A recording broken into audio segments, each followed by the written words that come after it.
friends, Heidi here from Rain Country. God is good all the time. I already have quite a few videos out on putting up nuts and seeds for long term, but since I just got in this order of roasted salted organic sunflower seeds, I thought, especially for the sake of the new people, I'd show you this process again. And it's my favorite way to store nuts and seeds. Now, before I get started, there's going to be people that will come in and say, but I thought you couldn't vacuum seal high-fat foods because of botulism.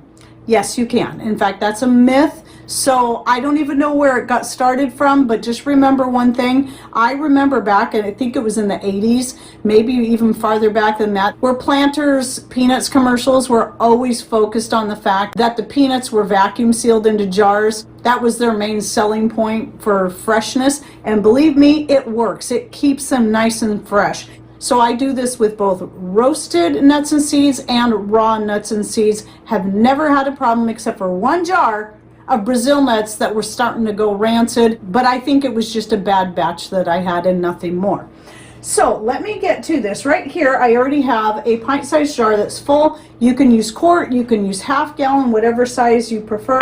Patrick requested that I do pint-sized jars because he wants the smaller jars for taking on trips with him, like when he goes down to California to see his dad, or over to Idaho to go hunting with family. So having the roasted salted sunflower seeds is one of his favorite snacks that's healthy, that can just kind of keep him energized and keep him awake on the road. By the way, these ones are Food to Live. I do get a lot of nuts from them because they're one of the few companies where I can find all the different nuts and seeds in an organic version.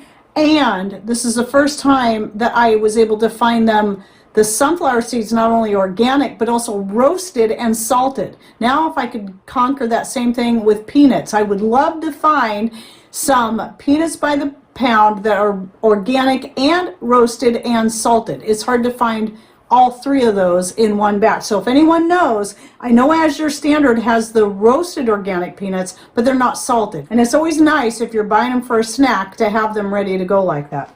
So, and yes, I know you can salt them yourself, but then you have to put some kind of oil on them, shake it up really good, and then sprinkle the salt on there. That way the salt will stick to the nuts. I've done that before with the sunflower seeds I bought before, but they were raw, and Patrick didn't like them as much because the raw sunflower seeds don't have that nice crunch to them as the roasted ones. So anyway, I was pretty excited to finally find these. So I'll link to these down below.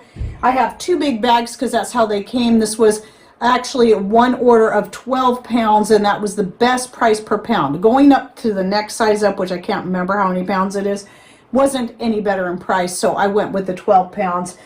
You can buy less, you're just going to pay more per pound. It's all going to depend on your need. I want to put these up to last us for quite a few years. For something like this, it might be easier, especially when you have a big bag, to use some kind of measuring cup that you can scoop it out with and fill your jar that way. Then to try to pour it directly from the bag, because you might end up spilling it that way, or it might just be a little too heavy for you. This isn't too heavy, but it's a lot easier to handle using the measuring cup. So it should take about 2 cups of the seeds. Just like with anything, you don't want to get it too full or it can prevent you from getting a good seal. But shake it down a little bit. That'll kind of make things settle like I did there. And then you can add a little bit more. You just don't want anything up too close to the lid. I actually don't need this when I'm just topping it like that.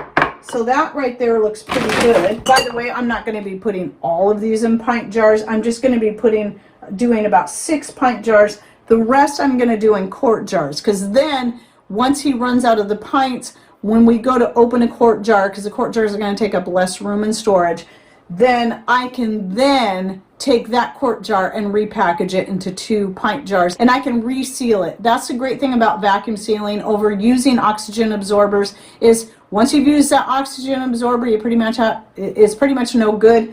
Where you can vacuum seal the same jar, same lid again and again and again. So whenever I'm vacuum sealing, I'm always using recycled lids that I previously used for canning. So when you're using recycled lids, you want to check and make sure there's nothing embedded in this little gummy part on the lid, and also make sure there's no bends or anything right along this edge. It's okay if they're in the center part, but if they're along here, they could prevent it from sealing. You can still try to seal with it though. I've had some that had little bends that sealed just fine. Same thing with your jar lid. Make sure there's no nicks, nothing stuck to the top, and then place your lid on there. So for this method, I'm using the Food Saver vacuum sealing tops, which at the time I'm shooting this video, they're still at a really great price on Amazon. You can get the 2 tops plus the accessory hose if you're going to actually use it with your Food Saver for under $13. They used to be $25, and then during 2020 when they were selling out, people on eBay were selling them for as much as $70. So anyway, I'll put a link to these down below. Hopefully they'll still be that low price. I'm surprised it's held out that long. So anyway, you just slip that down. Obviously this is the regular mouth attachment, and then I also have the wide mouth attachment. I have had these for many years and have used them so many times. So anyway, for me, I like to use the brake bleeder pump. I'll link to the one I have. Hopefully that one goes in and out of stock a lot, because I think it's the one I link to the most because it's the best one I've had.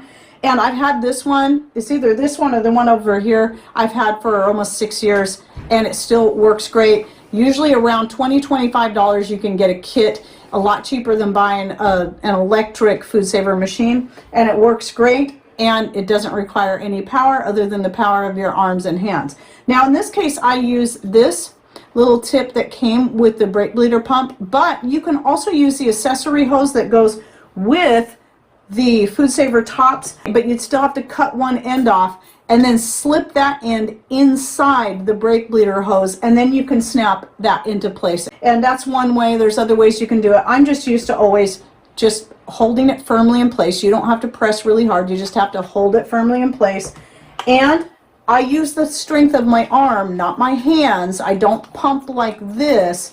I rest it against the counter this way and then pump down. So I'm using my triceps and my biceps to run the brake bleeder pump rather than using my hands, because my hands aren't very strong, but my arms are. So you just pump this up. Hopefully you can see that gauge. I'll try to zoom in on it. And you want to get it to where the needle is pointed at least the 400 or 15. They're lined up together. But I tend to just keep going until that needle pretty much stops moving. That's going to be your best bet to make sure you get a good seal. And there we go. And then pull this off, and you should be able to lift the jar by the lid. That way you know you have a good seal. And just to ensure that your seal holds, especially if you are using some cheap Chinese lids, you might be able to get them to seal right away, but they might not hold the seal. I recommend leaving all your vacuum sealed items out for at least a couple of days and keep coming back and checking them. And you might need to re-vacuum seal it or get a different lid, because there's either something wrong with the lid or it's one of those cheap Chinese lids that doesn't hold a vacuum seal. I've tried those. They're terrible. They don't hold the seal. Okay, I'm going to use a lid here that I've used many, many times. As you can tell, it's an older lid just by the color. And I'm going to show you what I do with this one after I vacuum seal it. It's still in really good shape. Okay, so that you can see this well-used lid does seal just great. And because it has writing on it, I don't like to scrub the top of my lids with anything. I'll clean them with soap, hot water, and a cloth, but I don't try to scrub it. And the reason I don't scrub them is because every time you scrub it, it creates micro abrasions on the lid, which then makes it harder to clean off the permanent marker. I've learned that from experience. Now there's a couple different ways you can clean off the permanent marker, and I usually don't bother doing it until I go to use the lid again. And my favorite way, yes, you can use a dry erase marker, color over it, and then wipe it off, but dry erase markers aren't cheap, where just plain old rubbing alcohol or isopropyl alcohol is very cheap. And I just spray a little bit on there. You just need a tiny little squirt, rub it in with my finger. Now this lid is very old and it's been used so many times that it's not going to completely come off. And I can see it's got little scratches in it, so it's one of those that I've scrubbed too many times. But I get it off good enough that now I can label it with the date so I know how long that they've been in there. Right here, I'm going to go ahead and fill a quart-sized jar. See, I'm going to shake it down a little bit and then top it off some more. There we go. So, looks like I got 4 cups in there. Now, for this one, I'm going to go ahead and use my vacuum chamber back here. Now, Patrick does make these and sell them on our store. It's going to be a lot more expensive than just buying a set of these. But the nice thing about the chamber, we have 2 different sizes. We have the half-gallon size and then we have the quart size, is that you can use recycled jars like any kind of pasta sauce jar, or like I have a bunch of those green olive jars, the green olives you can get from Costco, and I have a whole bunch of different nuts and even some marshmallow roots sealed up in jars like that. And it has, I think, what you call the lug lid. Those will vacuum seal in the chamber. You can't use these on those usually. They have to be a perfect fit or it won't work. But any jar lid size will fit into the chamber. And so in this case though, you put your lid on. Again, you want to make sure nothing embedded, nothing here. Put the lid on and then you take your band and put the band on just finger tight like that. Don't hold it with the other hand. Watch again how I do this. So it's the same way you use a Tatler lid when you go to Ken or a Harvest Guard. You put the band on with just one hand and turn it until the jar moves freely on itself and then stop. Don't get it any tighter than that, because if you get your band on too tight, you won't be able to vacuum the air out of the jar and you won't get a seal. That's one of the most common mistakes people make when they use any of the chambers, is they put the band on the jar way too tight. So then you want to just carefully set your jar down in there. I like to tilt it to the side so I don't just drop it in there, and then ease it down there gently. So that way I don't have to worry about breaking it. I put the top on and tighten it as tight as it will go, because you want to make sure it's totally airtight. In this instance, because my electric food saver, I finally gave up on those things. I have a video just on those. And I never did throw that one out. I keep it just for an example, just in case. But it doesn't vacuum anymore. It's lame. So I use this. Yes, it's more work, but you're getting that exercise in your arms. And same thing again, you're just going to pump it. And if that needle doesn't move, then something is not sealed tight enough. That's the other mistake a lot of people make, is they don't get this lid on tight enough. But my needle's moving. But because it's having to remove the air from the chamber as well as the jar itself, then it's going to take longer to fully pump it up.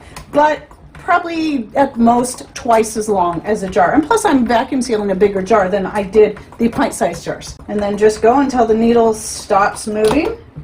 And you don't have to remove this.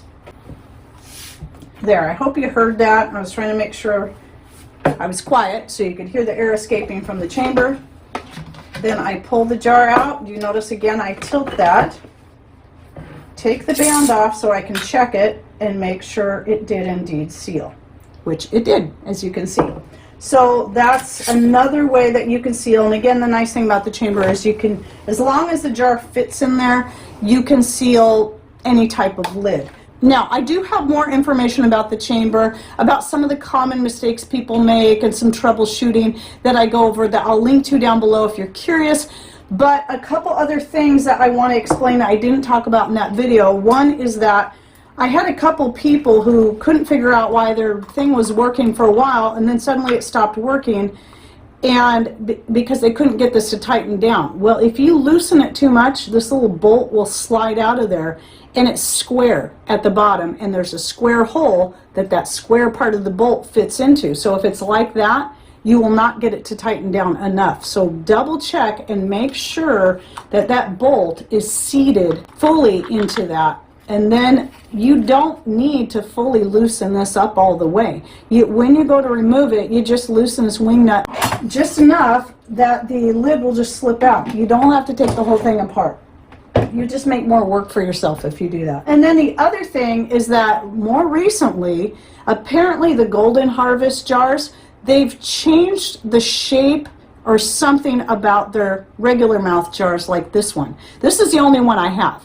And I think it's a pretty old one. And in fact, it was the first time I'd ever heard of a Golden Harvest, which, by the way, is made by the same people that make Ball and Kerr. But for some reason, their new regular mouth ones are not fitting into the chamber. But I just want to show people that when we first started making these about 2 years ago, I think it was now, these jars, no problem, slips right down in there. But I've had some people, I've had a couple of people contact me and say the regular mouth Golden Harvest jars are not fitting. They're just too big around this way. So somewhere along the way they changed the shape or the makeup of it so that it won't slide down into the chamber. But I haven't had any issues. So this is a new development. But remember, we also have the half-gallon chamber because it's more than twice the size of this. It's a lot more work to pump that up by hand. You may want to look at getting a quality pump, either a really good food saver, not the cheaper ones that sometimes don't have the strength it takes to vacuum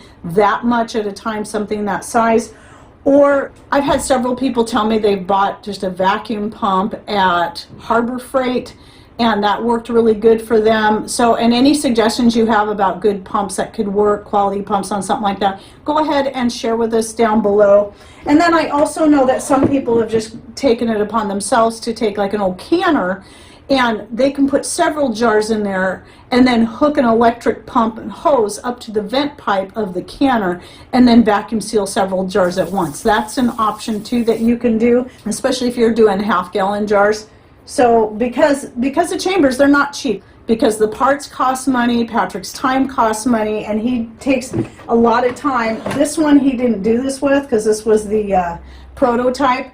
But when you get that pipe in, it's usually stained and marred up, and so he scrubs every single one. He sands all the edges. He glues the parts together, lets them sit. There's a lot involved in there. Then there's the cost of shipping, packaging, and all that. And then when you get into the half-gallon chambers, everything that's that bigger size, all the parts are not just a little bit more. They're as much as 3 and 4 times more expensive for those parts just because they're bigger. Just so you know, we do sell those on our store. Our Etsy store is always linked in the description box down below.